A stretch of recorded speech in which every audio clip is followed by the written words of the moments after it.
Selamat datang di Virtual Spoiler. Jangan lupa like, komen, subscribe, dan follow.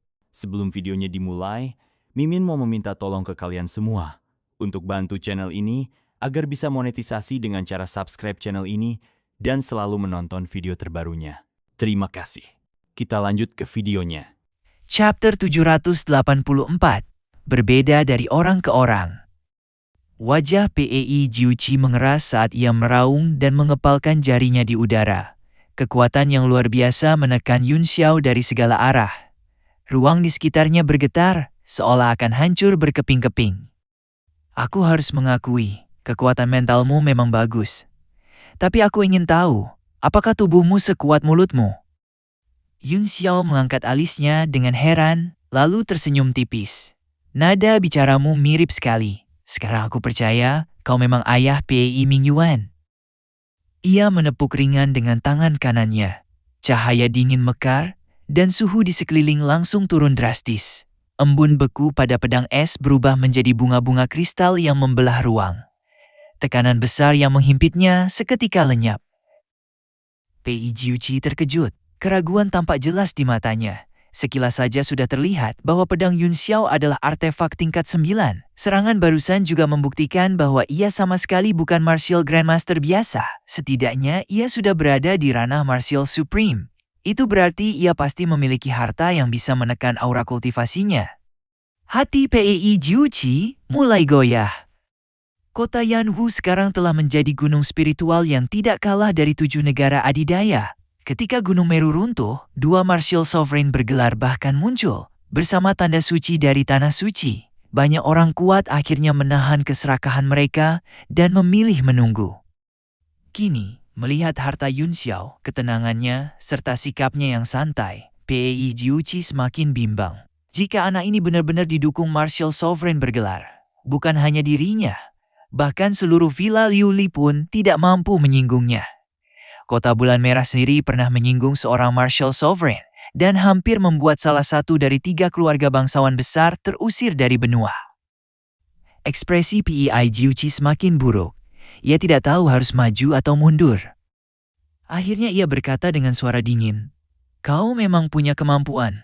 Melihat kalian para junior tidak mudah berkultivasi, aku tidak akan memanfaatkan senioritas. Serahkan metode untuk membuka segel anakku sekarang. Untuk urusan hari ini, aku akan melepaskanmu dengan ringan." Yun Xiao memandang Pei Mingyuan sambil tersenyum. "Aku pernah memintamu menyelidiki mutiara bulan di Laut Timur untukku. Bagaimana hasilnya?" Wajah Pei Mingyuan dipenuhi amarah, tetapi ia tidak mampu menjawab. Senyum Yun Xiao perlahan memudar. Suaranya menjadi dingin. "Sepertinya kau mengabaikanku. Hal terpenting bagi seseorang adalah kejujuran. Kau mengingkari janji, tapi aku tidak bisa. Kalau aku membuka segelmu sekarang, bukankah itu berarti aku menarik kembali ucapanku? Hidup dan mati itu perkara kecil. Mengingkari janji adalah perkara besar." Semua orang yang mendengar merasa pusing. Dalam hati mereka mengagumi keberanian Yun Xiao. Ia berani berbicara seperti ini di depan wakil Master Villa Liuli. Jika ia tidak memiliki kartu truf yang sangat kuat, maka pasti ada dukungan besar di belakangnya. Orang-orang di sekitar saja bisa melihat ketenangan di wajah Yun Xiao, apalagi Pei Jiuqi. Ia semakin yakin bahwa anak ini memiliki latar belakang yang luar biasa. Namun jika tidak bertindak sekarang, segel anaknya tidak akan pernah dibuka. Setelah berpikir sejenak, Pei Jiuqi mengambil keputusan. Tangkap dulu orang ini dan paksa dia membuka segel. Jika benar ada dukungan kuat di belakangnya, ia masih bisa melepaskannya. Jika tidak ada, maka anak ini akan menyesal seumur hidup telah datang ke Kota Bulan Merah. Sosok Pei Jiuqi berkilat, dan ia menerjang sambil berteriak. Yun Xiao ikut berteriak. "Berani sekali kau membuat kekacauan di Kota Bulan Merah di siang bolong. Apa kau tidak menghormati Kota Bulan Merah?" Suaranya dipenuhi Yuanqi dan menyebar seperti riak di permukaan danau. Pada saat yang sama, ia mengangkat pedang es di tangan kanannya. Tetesan air di udara mulai mengembun dan berkumpul di ujung pedang. Dengan kecepatan kilat, pedang itu menusuk ke arah Pei Jiuqi. Bunga teratai es bermekaran. Indah dipandang, namun cahaya pedangnya tajam mematikan. Pei Jiuqi terkejut. Ia menyadari bahwa ia tidak berani menerima pedang itu dengan tubuhnya. Seharusnya di bawah tekanan Kaisar Qi dari 9 surga, serangan apapun di bawah tingkat Martial Supreme dapat dihancurkan dengan mudah. Namun serangan ini jelas berbeda. Tanpa sempat berpikir panjang, Pei Jiuqi melangkah menyamping dan menghindari tusukan itu. Ia lalu mengangkat tangan, dan cahaya pedang lain menembus udara. Bisa membuatku menarik senjata, itu sudah cukup untuk kau banggakan seumur hidup. Yun Xiao tidak bisa menahan tawa. Jika kata-kata itu diucapkan pada dirinya, di puncak kejayaannya di kehidupan sebelumnya, pasti akan menjadi lelucon besar. Pedang panjang di tangannya berputar beberapa kali di udara. Lalu ia tarik kembali untuk menangkis. Dentang keras terdengar. Cahaya pedang Pei Jiuqi menghantam pedang es. Benturan itu tidak hanya mengguncang kekuatan senjata, tetapi juga memecah menjadi bunga-bunga es yang menyebar dan membekukan ruang di sekitarnya. Yun Xiao terdorong mundur beberapa meter oleh kekuatan pedang itu. Ia segera mengerahkan gaya gravitasi tak terbatas untuk menahan tubuhnya, agar tidak menabrak dinding restoran dan terlempar keluar. Meha panjang tempat mereka duduk langsung hancur oleh aura artefak. Luo Qingyun dan 3 lainnya bergerak bersamaan. Aura mereka meledak saat senjata ditarik. Mereka mengepung Pei Jiuqi dengan ekspresi serius, jelas berniat bertarung bersama Yun Xiao. Manner Master Pei, teriak Nalan Zixuan. Anda adalah Martial Sovereign dan senior di wilayah timur. Bagaimana bisa Anda menyerang junior? Kalau memang mampu, biarkan Pei Mingyuan yang bertarung sendiri. Apakah ini yang disebut sikap elegan putra bintang 7 wilayah timur? Apakah ini gaya Villa Liuli? Diam! Jiang Ruobing juga berteriak, tidak ada yang boleh bertindak semena-mena di kota bulan merah. Pei Jiuqi memang terkejut, karena Yun Xiao mampu menahan pedangnya. Namun ketika mendengar teriakan para junior itu, ia hanya mencibir. Sebelum aku masuk tadi, ada yang bilang tidak takut pada kota bulan merah. Sekarang kenapa justru memakai nama kota bulan merah untuk menekanku? Aku tidak takut karena aku memang punya hak untuk itu, balas Jiang Ruobing dingin. Tapi kau jelas melanggar aturan kota bulan merah dengan bertindak seenaknya. Wajah Pei Jiuqi dipenuhi amarah. Junior sombong, aturan kota bulan merah itu berbeda untuk setiap orang. Sebagai wakil Master Villa Liuli, apa salahnya jika sesekali aku melanggarnya? Ci pedang di tangannya semakin kuat dan langsung menekan Luo Qingyun serta yang lain, membuat mereka sulit maju membantu. Pada saat yang sama, cahaya pedang memancar seperti aurora dan melesat menuju Yun Xiao. Ia memang tidak berniat membunuh Yun Xiao dalam satu serangan. Tujuannya adalah melumpuhkan kekuatan tempurnya seketika lalu membawanya pergi. Situasi di kota bulan merah sedang tidak stabil, dan ia takut terjadi sesuatu yang tak terduga. Hati-hati! Yun Xiao! Jiang Ruobing berteriak panik. Melihat Yun Xiao hampir ditebas pedang itu, hatinya mencelos. Meski sebelumnya mereka sempat berselisih, ia sudah menganggap Yun Xiao sebagai teman. Sebuah dengusan dingin terdengar dari udara. Cahaya merah menyala.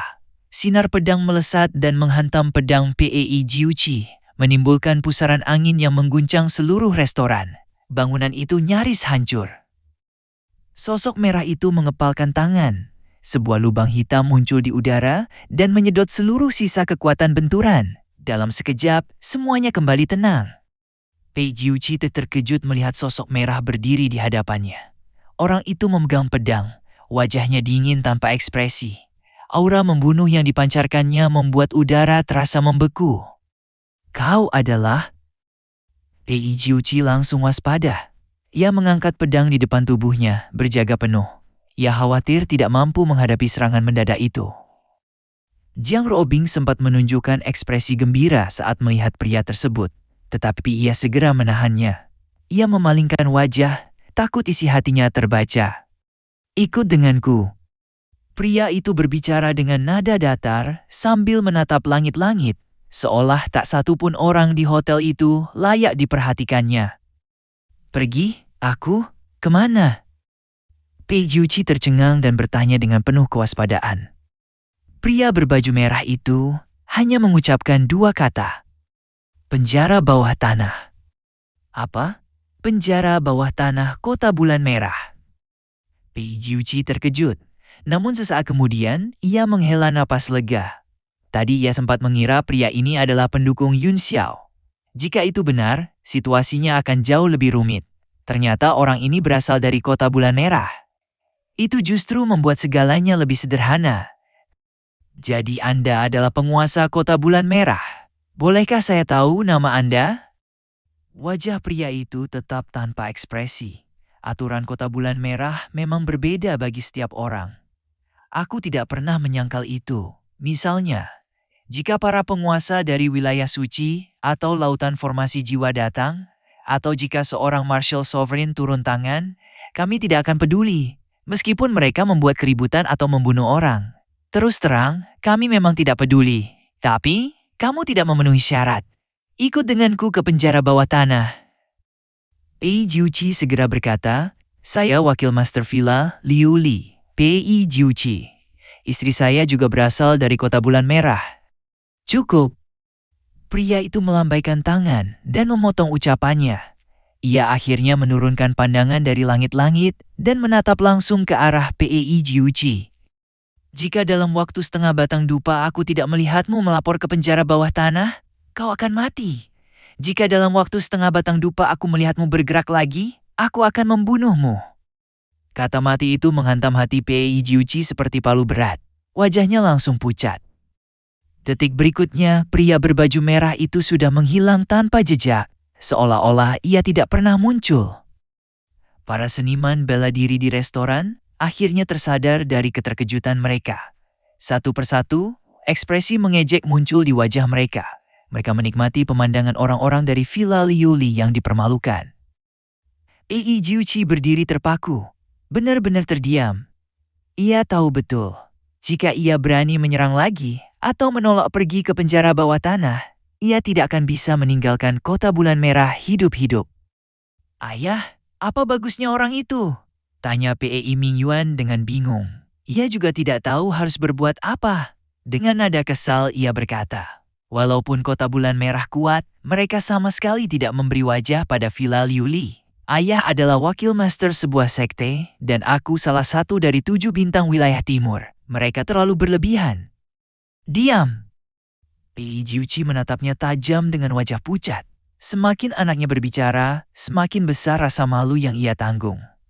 Ratusan pasang mata sedang menonton. Tidak lama lagi, kabar memalukan ini akan menyebar kemana-mana. Ia tiba-tiba teringat kata-kata Yun Xiao sebelumnya. Wajah bukan diberikan orang lain, tetapi bisa hilang karena diri sendiri. Setelah dipikirkan, memang masuk akal. Dengan suara berat ia berkata, cepat kirim pesan pada ibumu. Suruh dia menemui nyonya keluarga Jiang, Ruan Hongyu, dan minta agar aku bisa dikeluarkan secepat mungkin. Di bawah tatapan semua orang, ia merasa malu sekaligus marah. Tubuhnya berubah menjadi seberkas cahaya dan melesat pergi. Semua orang tahu tujuannya adalah penjara bawah tanah Kota Bulan Merah. Seketika, seluruh restoran dipenuhi ejekan dan tawa yang meledak keras. Terima kasih sudah mendengarkan Virtual Spoiler. Sampai jumpa di pembahasan berikutnya.